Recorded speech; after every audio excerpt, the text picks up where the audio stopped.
एक समय की बात है। एक गांव में एक मूर्तिकार रहता था। मूर्ति कला के प्रति अत्यधिक प्रेम के कारण उसने अपना पूरा जीवन मूर्ति कला को समर्पित कर दिया था।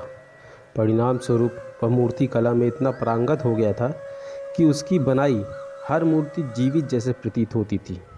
उसकी बनाई मूर्तियों को देखने वाला उसकी कला की बहुत प्रशंसा करता था।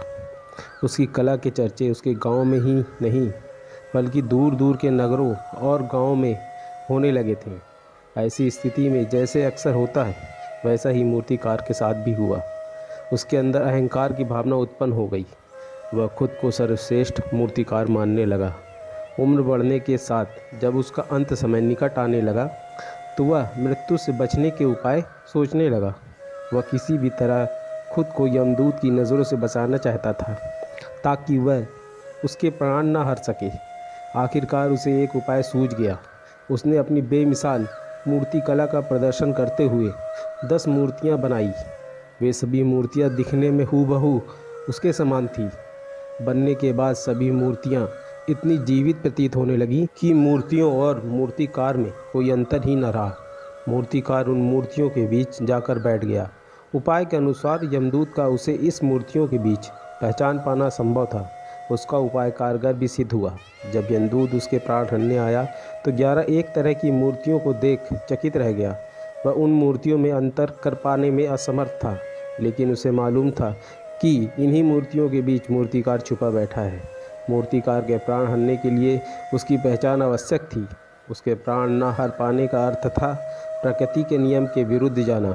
प्रकृति के नियम के अनुसार मूर्तिकार का अंत समय आ चुका था। मूर्तिकार की पहचान करने यमदूत हर मूर्ति को तोड़कर देख सकता था, किंतु वह कला का अपमान नहीं करना चाहता था। इसलिए इस समस्या का उसने एक अलग ही तोड़ निकाला। उसे मूर्तिकार के अहंकार का पता था, इसलिए उसके अहंकार पर चोट करते हुए वह बोला, वास्तव में सब मूर्तियाँ कलात्मकता और सौंदर्य का अद्भुत संगम है। किंतु मूर्तिकार एक गलती कर बैठा। यदि वो मेरे सामने होता तो मैं उसे उस गलती से अवगत करा पाता। अपनी मूर्ति में त्रुटि की बात सुन अहंकारी मूर्तिकार का अहंकार जाग गया। उससे रहा नहीं गया और झट से अपनी जगह से उठ बैठा और यमदूत से बोला, गलती असंभव। मेरी बनाई मूर्तियाँ हमेशा पूर्ण रूप से सही होती हैं। यमदूत का उपाय काम कर चुका था। उसने मूर्तिकार को पकड़ लिया और बोला, बेजान मूर्तियाँ बोला नहीं करती और तुम बोल पड़े। यही तुम्हारी गलती है कि अपने अहंकार पर तुम्हारा कोई बस नहीं। यमदूत मूर्तिकार के प्राण हर यमलोक वापस चला गया।